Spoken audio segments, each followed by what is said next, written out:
कृष्ण जी को रुक्मणी जी ने भी प्यार किया, राधा जी ने भी किया, मीरा जी ने भी किया। आपकी नजर में रुक्मणी जी, राधा जी, मीरा जी, किसका प्यार सबसे बड़ा था? तो वो ईश्वरी किस बात का, वो योगेश्वर ही किस बात का, वो 64 कलाओं का स्वामी ही किस बात का, जो एक में बंध जाए, जिसको एक प्रेम करे। इसलिए तीनों को अपना अपना कृष्ण मिला है और तीनों एक दूसरे से ईर्ष्या नहीं करती इसीलिए।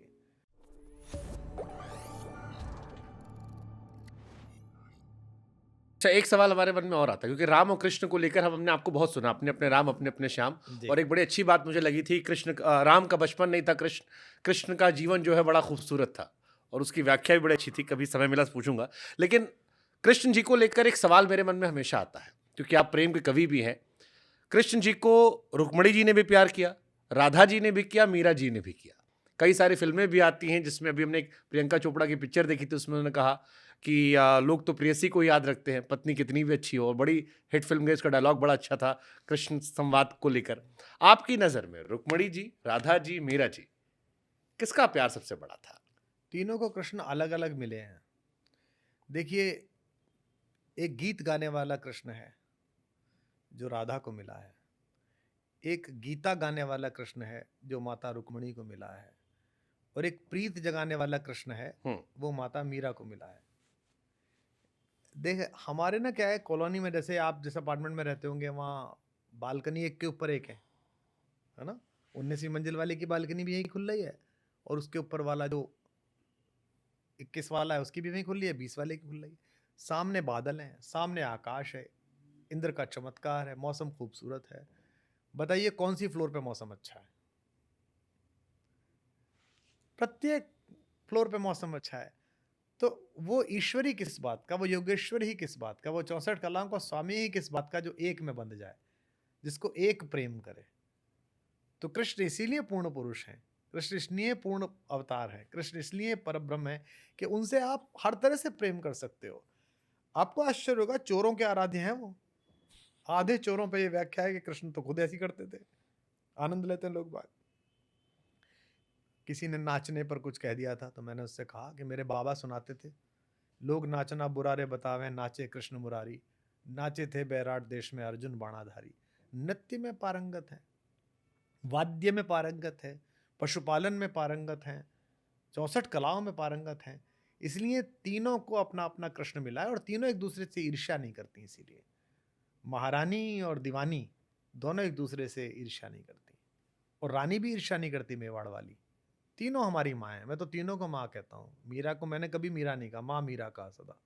और राधा तो हमारी माँ है ही। बीच में एक विवाद हो गया था, हुई थी नहीं हुई थी, बड़ा नाटक। हम्म। हमसे किसी ने पूछ लिया कि भाई राधा हुई थी कि नहीं हुई थी। मैंने उनसे कहा, भाई हमारे दादाजी ये कहते थे कि मेरी दादी जो है वो लठ बहुत जबरदस्त चलावे, हम्म। और इतना तेज लठ चलाती थी कि नीचे से कबूतर ना निकल पावे खाट से दोनों तरफ, और बड़ी लड़ाका थी, और बड़ी अद्भुत खिलाड़ी थी। भाई मैंने तो अपनी दादा की दादी नहीं देखी, मेरे पिताजी ने भी नहीं देखी थी। मेरी एक बुआ बड़ी वैसी थी कि पीटिया है चार को और लड़िया है। तो मेरे पिताजी कहते थे कि हमारे बाप के दादी पे गई है। फिर मेरी बहन बैडमिंटन बहुत अच्छा खेलती थी और बिल्कुल रैली लगा देती थी, गिर गिर जाती थी। तो मेरे भाई ये कहते थे कि ये दादाजी की दादी पे गई है। हम्म। अब मेरी छोटी बेटी है, उसका बड़ा क्रूड ह्यूमर है, हाँ स्लैपस्टिक, ऐसा वन लाइनर मारती है कि भाई साहब शाहरुख खान ने चित्त आदमी वो बैठ के लंदन वाली। हाँ, वो वहाँ पढ़ती है किंग्स में, वो डाइनिंग टेबल पे एक लाइन बोलेगी, सब यूँ देखेंगे अरे क्या बोल दिया इसने। तो मैं कहता हूँ कि मैंने कहा हमारा दादा जैसे बताता था। अब क्या है, मैंने अपने दादा की दादी नहीं देखी, पर उस अदृश्य महिला के बारे में एक व्यक्ति द्वारा बनाया गया किस्सा हमारे परिवार में मान्य है कि वो ऐसी थी। मतलब हमारे दादा की दादी तो मान्य हो गई, और करोड़ों करोड़ लोग सैकड़ों वर्षों से हमारी जिस माँ के अनुराग में बंधे हुए गीत गा रहे हैं, रो रहे हैं, आराध्य मान रहे हैं, वो हुई नहीं।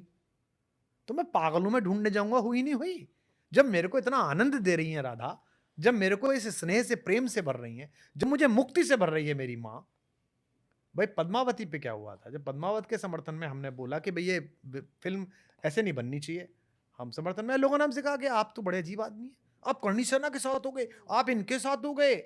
तो हमारे एक मित्र उस समय राजनीति में प्रासंगिक थे, आप ही के कबीले के, वो एक दिन घर आए, तो मुझसे बोले, यार कुमार भाई आपसे ये आशा नहीं थी, आप तो कवि हैं, आप भी ये बिल्कुल फेनेटिक बातें कर रहे हैं, अब कोई आपसे पूछ के कविता लिखेगा, अगर कोई कविता लिखना चाह रहा हो, वो फिल्म बना रहा है, मैंने कहा बिल्कुल नहीं लिखेगा मुझसे पूछ के, पर मेरी माँ पे लिखेगा तो पूछ के लिखेगा, और उल्टी सीधी लिखी तो वो हाल करूंगा कि अपनी माँ को याद रखेगा।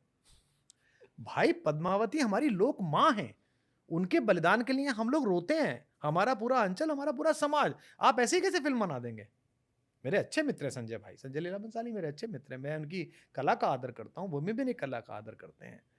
और आप मेरी माँ पे तो बना रहे हैं भाई साहब, वो जो दूसरे वाले हैं जो सहते ही नहीं है, उन पे क्यों नहीं बनाते आप? एक बार उन पे बना लीजिए। शायद जवाब वही होगा जो आप कहते हैं अक्सर, कि अपने वाले बोल देते हैं, कम से कम जुदा नहीं होता। हाँ तो वही तो, फिर इतना याद रखिएगा, आप कुछ भी बनाइए। मैंने तो सिर्फ इतना कहा था कि चलिए अगर आप बना भी रहे हैं, अगर आपकी स्क्रिप्ट भी है, तो जो उसके मानक लोग हैं, जिनके वंश में वो लोग हैं, उनको तो मिलाइए। ट्रू, हाँ ये तो जायज़ महेंद्र बात सिंह जी मेवाड़ से तो मिलाइए, जायज़ बात श्री है। जी से तो मिलाइए, लक्ष्यराज जी से तो मिलाइए, जाके बात कराइए, उनसे बताइए, दिखाइए। उनके यहाँ वीर सत्सई की परंपरा है, वो अपने 15 आदमी बिठाएंगे, क्यों नहीं चाहेंगे वो कि उनकी अपनी माँ के ऊपर एक अच्छी फिल्म बने? सही बात है। कौन नहीं? मैंने अभी कहा ना कि आद्य शंकराचार्य पे मेरा बड़ा मन है, तो कोई हिंदू तो विरोध करेगा नहीं, सनातन तो नहीं कहेगा यार कुमार शाह तू बना मत देना, मार दूंगा तुझे, कि उसे पता है कि मैं बनाऊंगा, और मैं जिस दिन जो काम करूंगा मैं सोच समझ के करूंगा। तो इतना सा कहना था, बस इतनी सी बात है।